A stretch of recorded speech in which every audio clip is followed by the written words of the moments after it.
Hello, my name is Marco Santorelli, and yes, I am a results leader. You're listening to ResultsLeader.fm. Being a thought leader is easy. Getting results is hard. This show is for the results leader who lives and dies by their results. Here is your host and Chief Results Leader, Jonathan Rivera. Yes, y'all. It's time for another ResultsLeader.fm, and I'm glad you're here. And as always, I have another amazing interview for you today. And this guy's special. He's got a mission to help 1 million people create wealth and passive income so they can be on the path to financial freedom. And we all want financial freedom. That's why I invited Mr. Marco Santorelli to the show today. He's an investor. He's an author. He's an Inc. 1000 entrepreneur. And legend has it, he is the inventor of the term turnkey cash flow investment property. So let's jump in with Marco. Marco, welcome to the show, brother. Yeah, great to be here. I'm very excited about this. Yeah, and you don't even know what's in store for you. So I have no clue. All right, first question in your pop quiz. What book or books have you given most as a gift? I give it definitely Robert Kiyosaki's Rich Dad Poor Dad. I bought multiple copies of it. And the big reason for that is because it was a pivotal and transitional book for me. In fact, I was so absorbed in the book. I was literally on vacation with my wife in Italy, and I was on a train on a beautiful ride from Rome to Florence. Beautiful scenery flying by. And I should be looking out the window of this train, right? But no, here I am sitting in this train full of, people, and my head's buried in this Rich Dad, Poor Dad book. I just couldn't let go. I couldn't stop reading it. So it really changed the way I think about things. And I literally give it out to people. I gave it to my neighbor. I was so upset he never read it. He handed it back to me months later saying, no, I didn't even read it. And I was so upset with him. It's like, how could you not read this book? So how did you hear about Rich Dad, Poor Dad? That's a good question. I think it was just a big buzz. It was just everywhere. It became a popular book at some point. But then when Robert Kiyosaki was on Oprah Winfrey's show, she literally turned to him after the interview and she said, you just sold 1 million books. And, that took it from a well-known popular book to like the most widely published personal finance book in the world. But when that happened, I don't know. I do remember I read it in 2007. I do remember that part. So it's weird because the last interview I did was a guy that said the same thing, Rich Dad, Poor Dad. And funny enough, Rich Dad, Poor Dad was what changed my mindset and got me out of the employee mindset. So you said it was pivotal for you. Why was it so transformational? I think it just changes or refines depending on where you are in life and, the level of success that you have if you're in business or if you're an investor already. But it just changes the way you think about money and assets. I mean, the biggest one, which is really very early in the book, is that your house is not an asset. Most people think that, they're investing for their retirement by paying down their mortgage on their principal residence. Well, no. I mean, you're going to be paying something somewhere no matter what, whether it's rent or whether it is a mortgage you have on your own house. That's not an investment. It's an asset to the bank. It's not an asset to you. It's a liability to you. And even if you have no mortgage on it, it's still a liability because you still have to pay property taxes, insurance, utilities. And if you stop paying that stuff, bad things are going to happen. You can get foreclosed on.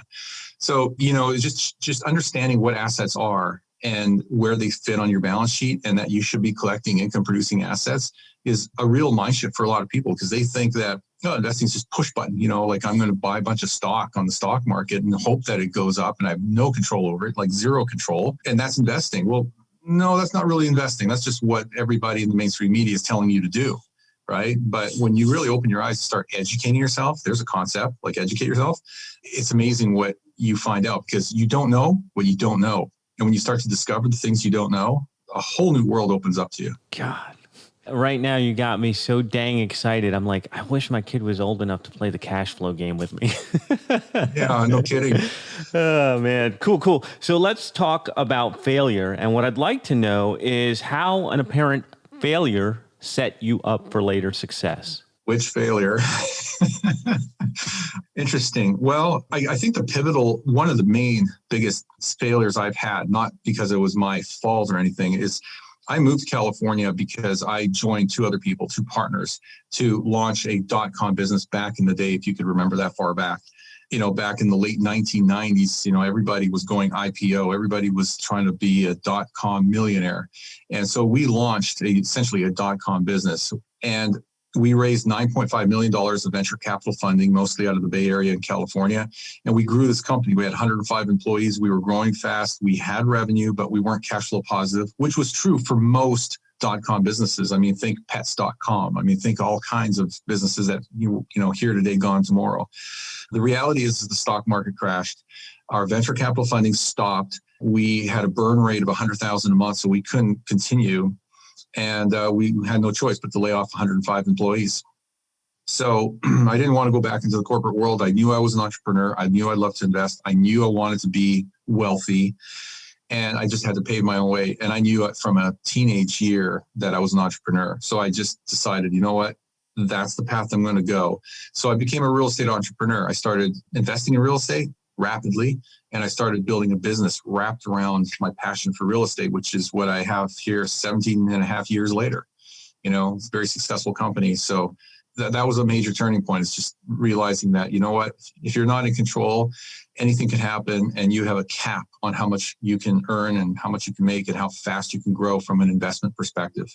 So you said you started investing rapidly. So what was your strategy when you first got in? Well, this was in late 2003 and 2004. So I had purchased 84 doors in 9 months. So that's a lot of units. And some of it was conventional financing. A lot of it was commercial financing, which was a slightly different type of way to finance. And some of it was actually in combination with seller financing. So back then, it was very easy to qualify for loans. I don't know if you remember. You don't seem to be that old. But there was a lot of those liar loans, like ninja loans, no income, no assets, no job. That's a ninja loan. It was easy to get credit, back then. So it was relatively easy to qualify for financing. That's how I was able to do it rapidly. That's much, much harder to do today. But I just knew I had to build a portfolio, and I wanted to do it quickly. And so I just went full time. I went all in, and I'm glad I did. I mean, it was just the right thing to do. So the portfolio, then it was a rental, and that was the income play on it? They were all rentals. So they were mostly single family homes, but duplexes and fourplexes, and a couple of 2 or 3 small apartment complexes. And they had cash flow. I mean, that's one of my 10 rules today of successful real estate investing is it has to have cash flow. I refer to cash flow as the glue that holds your deal together, because if you have cash flow, then over time, the equity grows from amortization and through appreciation. That increases your wealth. And then that equity is leverageable. You can do other things with it. You can grow your portfolio even faster. You can borrow against it and then make other investments, tax-free, by the way. So, you want the equity to grow, but the thing is you want the passive income. So if the cash flow is not there, you can't have either one. So cash flow is critically important. Yeah, you don't want to speculate. And that's actually one of my other rules is don't speculate. A lot of people did that in 2003. They were buying properties like they bought stock. It's like, hey, I'm going to buy this new construction home for $200,000 and it'll be worth $250,000 in 9 months, and then I'll flip it. Well, that worked, but only for a while. And if you watch the movie The Big Short, which is one of my favorite movies, you'll understand what happened. That movie is actually pretty true to real life. Yeah, I was in the game at that time and got caught with my pants down on some speculation. I'm sorry. That's all right. It's one of those failures that led me to rebuild, and that's why we're here today. So let's move on to investments. And I'm wondering, what would you say is the most worthwhile investment you have ever made? I think you have to have some context in a question like that, because it really depends on what time frame you're looking at, how far back you're looking, and how far forward you're measuring that. Because if you were to ask me that today, and I'm going to say this with very, very cautiously, because the last thing I want to do is have someone listen to this on your podcast and think that is what I need to do, because there are a lot of dangers. But the highest return today happens to be Bitcoin or crypto in general, but specifically Bitcoin. Now, I say that cautiously because you have to understand that I don't necessarily look at it as an investment. Why? Number one, it's predominantly a store of value, even though it's appreciating like crazy, an average of 200% per year for the last 10 years, which is insane. The reality is it doesn't generate cash flow. There's some caveats there. There is a way to make it generate cash flow, but It is not an investment that generates cash flow. So I really don't consider it to be the best investment, but it has been outperforming every other asset class. So, this is a whole other conversation in and of itself. But if you take that out of the equation, by far, hands down, has been investment real estate. And we can get into the whys of it, but nothing compares to investment real estate. It just has all the benefits that you can't get with any other asset class today, or for that matter, for the last number of decades. So investment real estate is the best way to create wealth and build passive income over time. It's a get rich slow investment vehicle. And most people can do it. I'm not going to say everybody can do it, but most people can do it. The speed at which you build a real estate portfolio, become financially independent, and become wealthy comes down to two things. One is your investable cash, and two is your credit. If you've got good credit, you can save up cash, you can build a portfolio. And the more cash you have, the faster you can build it. So I have a question, a follow-up on the Bitcoin, and I don't know if there's an answer to it. Is the Bitcoin really appreciating, or is it all the funny money that they're pumping into the market that's making it worth more? What's your take on that? Well, that's actually an intelligent question. Most people who understand inflation will ask that type of question. And the answer is both. The reason for that is the value of the dollar is what is actually going down, not so much, what you are invested in, with the dollars being the denominated, currency that you've invested into the other asset class. So whether it's real estate or Bitcoin, you're going out of fiat currency, which is the US dollar, and into, the crypto. But because there's so much demand for Bitcoin, and there's a controlled and limited amount of supply, you're going to have what's called price inflation as well. So you have inflation coming at you from two fronts. One is the devaluation of the dollar, the fiat currency. And secondly is what's happening with the strong demand and all the corporate interest today that is going into that space. And so that's driving price up. It's just sheer supply and demand. Yeah. Love it. All right. So in the last 5 years, what new belief, behavior, or habit has most improved your life? Two things. This is a more recent thing, and I'm embarrassed to even say this, but delegating. Like, I'm telling you, I'm a control freak, and it's so hard for me to let go of crap. But the more I delegate, it seems like the faster my business grows. So delegation is huge if you can do it. Even if you have a W-2 job. I mean, the thing is there's a lot of things that are probably holding you back from doing other things like investing. Well, if you could delegate the stuff that's consuming your time, that's not of value, guess what? You have more time to spend on building your financial future, which leads to my second thing that has been very helpful. But this has been a truism for a long, long time for me. And even guys like Ty Lopez talk about this, quite a bit. And that is educate yourself, like knowledge. He talks about knowledge. I talk about, this is my first rule of my 10 rules of successful real estate investing. And that is educate yourself, build knowledge, be a perpetual student, never stop learning. I mean, I literally have a whole group on my iPhone here of apps. I've probably got 24 apps of, book summaries and audiobooks and everything else. And so anytime I have like quote unquote free time, I've got something either reading or playing on my phone. I'm constantly feeding my brain, with knowledge. And when you learn, the more you learn, that saying, the more you learn, the more you earn. That is a fact. So I want to challenge you. Okay. I mean, I've done my research on you, so I know.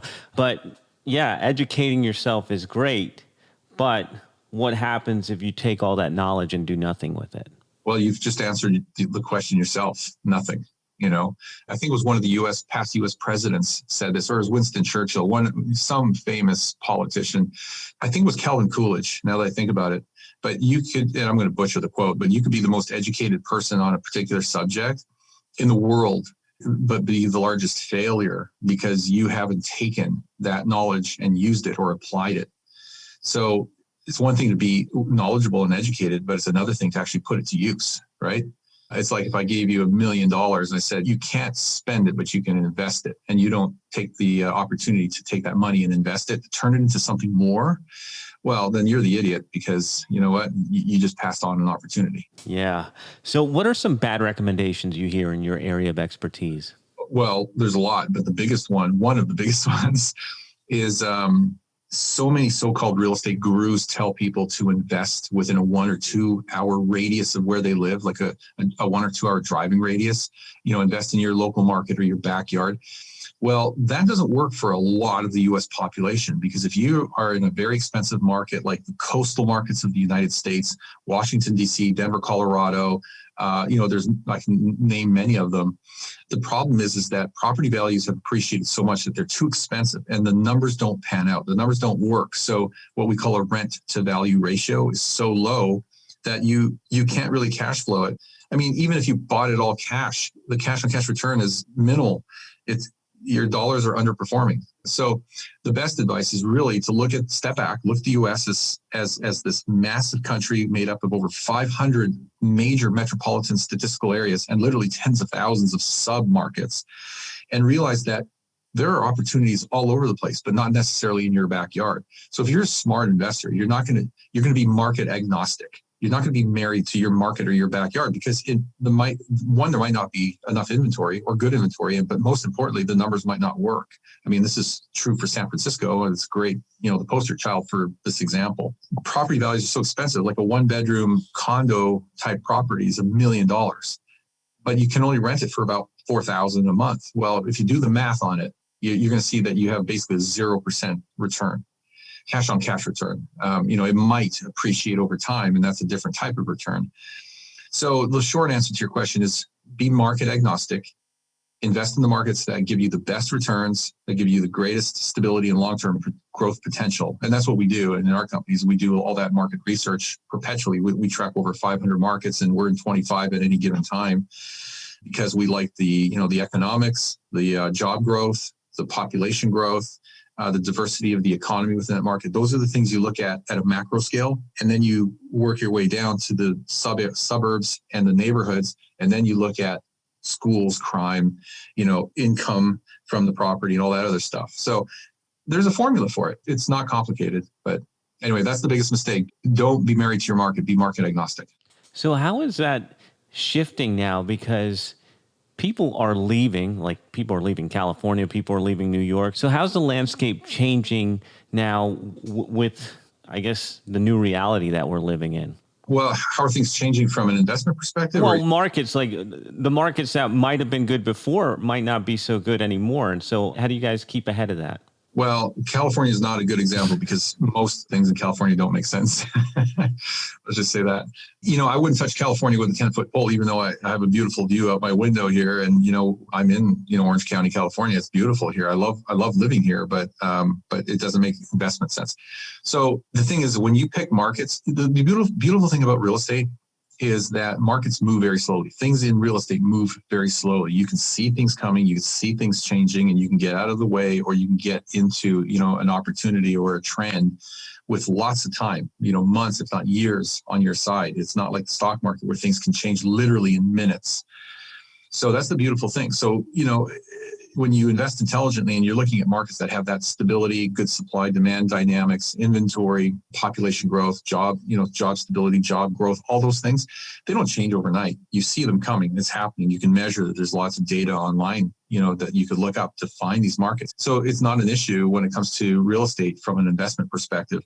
If things are on the decline, well, you'll know about it. Look at Detroit. It's been on the decline for literally decades. I mean, for decades and decades, because jobs were outsourced, they were shipped overseas.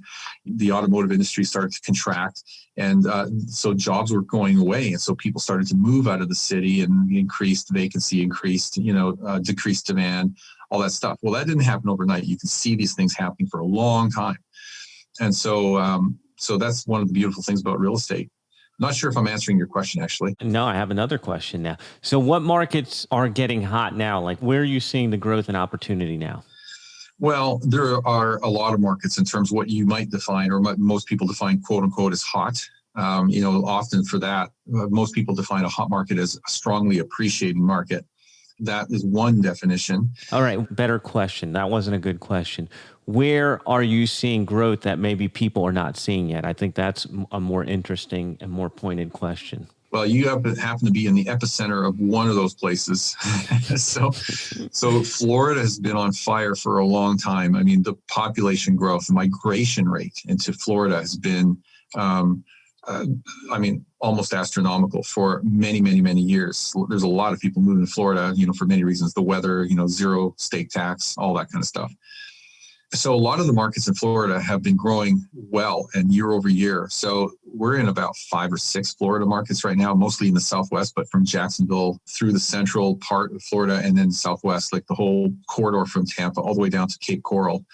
So Florida has many great markets. Why? Again, population growth, jobs, stability, zero tax, friendly business environment. You got so many good things going on in Florida, right? Other markets that have been great for a long time have been Tennessee markets like Memphis. We've been in Memphis for probably 16 years now. It's been a perennial market. Texas has been outstanding, although it's really tight to get inventory in Texas right now, but Houston for sure. Dallas and Fort Worth area for many, many years is tight inventory right now. San Antonio is on fire right now. And that whole corridor between San Antonio and Austin is one day just going to be all one big city, like one big, populated corridor. But Indianapolis, Kansas City, Missouri, these are all great markets, and we've been in these markets for literally years. Love it. Love it. All right. It's time to talk about what we came here for. I want to know, we interrupt your regularly scheduled program for a public service announcement. We're going to get right back into this show, but I wanted to ask you a question. If you have been listening to the show for any amount of time and you've picked up even one single tip, then I need your help. Get the word out. Tell people about resultsleader.fm. Share it on social media, share it on your email, share it anywhere. Hashtag resultsleaderfm. Now let's jump back into the interview. In your opinion, Marco, why do results matter? Well, that's an interesting question. Why do results matter? Well, how do you measure accomplishment if you don't have results? That's almost a question like there's no answer to, because it's almost like intuitive. If you don't have results, you're not getting anywhere. It's nothing's getting accomplished. You're not going anywhere, achieving your goals or generating an income or supporting your family or doing anything. Results is everything. I actually have this saying. It's not my saying, but I say this to my daughter. I say, don't confuse activity with accomplishment. You can keep yourself busy doing things all day long, whether it's, playing on your iPhone or just reading a fictional book. Yeah, it's fun. Yeah, it passes the time, but are you really accomplishing anything? So never mix activity with accomplishment. And a lot of people live through life doing things and they're very busy. You ask them, how are things going? Oh, it's busy. I can't even find, a minute to sit down and rest. Well, really, are you accomplishing anything? Or are you just, doing busy work? So, I kind of like that saying, don't mix activity with accomplishment. Yeah. And I like when you said results are everything. So let's keep going. In the last 5 years, what new realization has helped you get better results in your business? Well, I said one before, and that's delegating. That was huge. I didn't realize how much faster I could grow by delegating the things that were just holding me down instead of me focusing on my superpowers. I can stay focused on my superpowers and I have that flow. I can grow the business faster while I leave the other stuff that, is literally an energy drain to other people. It helps tremendously. That was probably one of the biggest things. Your question was, what are the things that help the most? Well, how about this? Let's see. In the last 5 years, what new realization has helped you get better results for your clients or for your team or for the people you coach? For the last 17 years, we've just stayed tried and true to providing value, giving lots of value, providing good service, and staying focused on that fact and keeping the client and their best interest first and foremost, not ours, not the builders that we work with and the providers. And then wrapped around that is reputation management. That's just something I'm big on. It's something that I'm very sensitive to, and it's something that I've been on like a hawk for over 17 years. If anybody, it's rare that anybody ever posts something negative about us online. It's happened, I think, twice in the last 17 years, which is unbelievably low. But if someone ever has a concern or comment, and they post something in a forum or anywhere, I've got triggers where I see I get alerts to tell me that, my name or my company name is being used, and I'm on that like white on rice. I'm dealing with it, right? Because reputation is everything. And so you got to maintain a good reputation. And if you don't, it'll cause you a lot of problem, and you don't know the business you're going to lose. There's an opportunity cost there, right? And you can't measure it because nobody's going to tell you that they didn't, choose to do business with you because they read some bad stuff online. So reputation management is a big thing. To me, that's kind of the wrapping around it all. Yeah. So what area of your business would you like better results? Oh, that's a good question. Better results. You got me stumped, I mean, from a marketing perspective, we're doing well. From a sales perspective, we're very busy. Operational, operations. We could always improve on, the systems and the SOPs, standard operating procedures that we have. I know that's not buttoned down and tight. And one of my good friends, his name is Eddie. He's a master at this stuff. He's brilliant. And I'm learning from him right now on how he implements essentially business operating systems into other businesses. And I need to learn from that so I can do the same, because you want to build a business where you can walk away from it. Because if you can't walk away from it for any prolonged period of time, it's not truly a business. It's you have a job. So I want to build the business up to the point where I can literally go away for a year and everything's still running. Man, wouldn't we all? Yeah. So what results are you most proud of? There's probably a lot. I mean, I have a phenomenal team. I'm proud of my team. We've got, great people. The fact that we've been able to build a brand over the last 17 and a half years, and I marketed the crap out of that phrase, turnkey real estate investing and turnkey real estate investments, like turnkey a lot of things. It really wasn't used all that much 17 and a half years ago when I started doing this. But I spent so much time writing articles and posting content online and using the phraseology, and people everywhere started using it more and more and more. And it just became kind of like the new buzzword for, investing in real estate, turnkey. So that's probably one of the biggest things is just, my ability to build that. I mean, I don't own it. It's not a brand or trademarkable thing, right? But if you go to Google and type in turnkey real estate or, derivatives of that phrase, we're always coming up top number one. So I guess that's something to be proud of.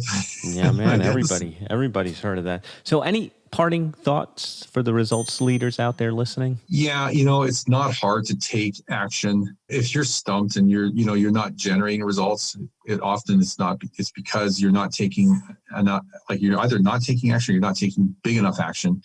And sometimes it's because we see the challenge or the task in front of us as to being too big.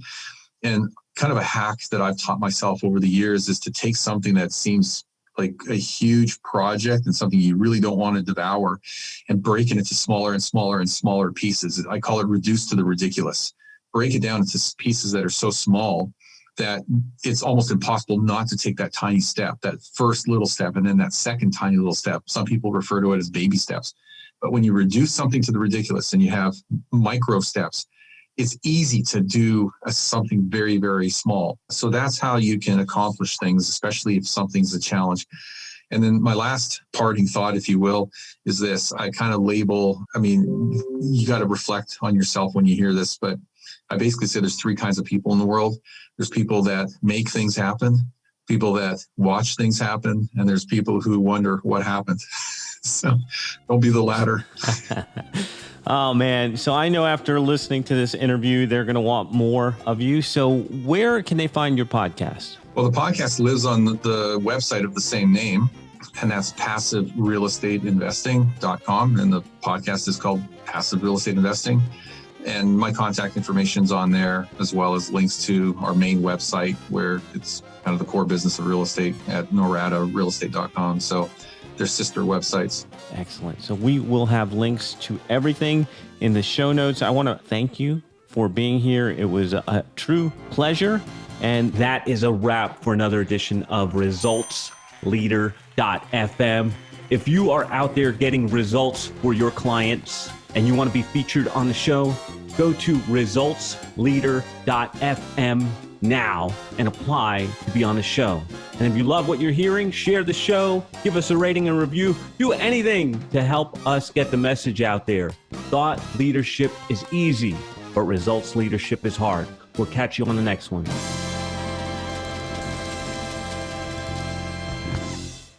This is thepodcastfactory.com.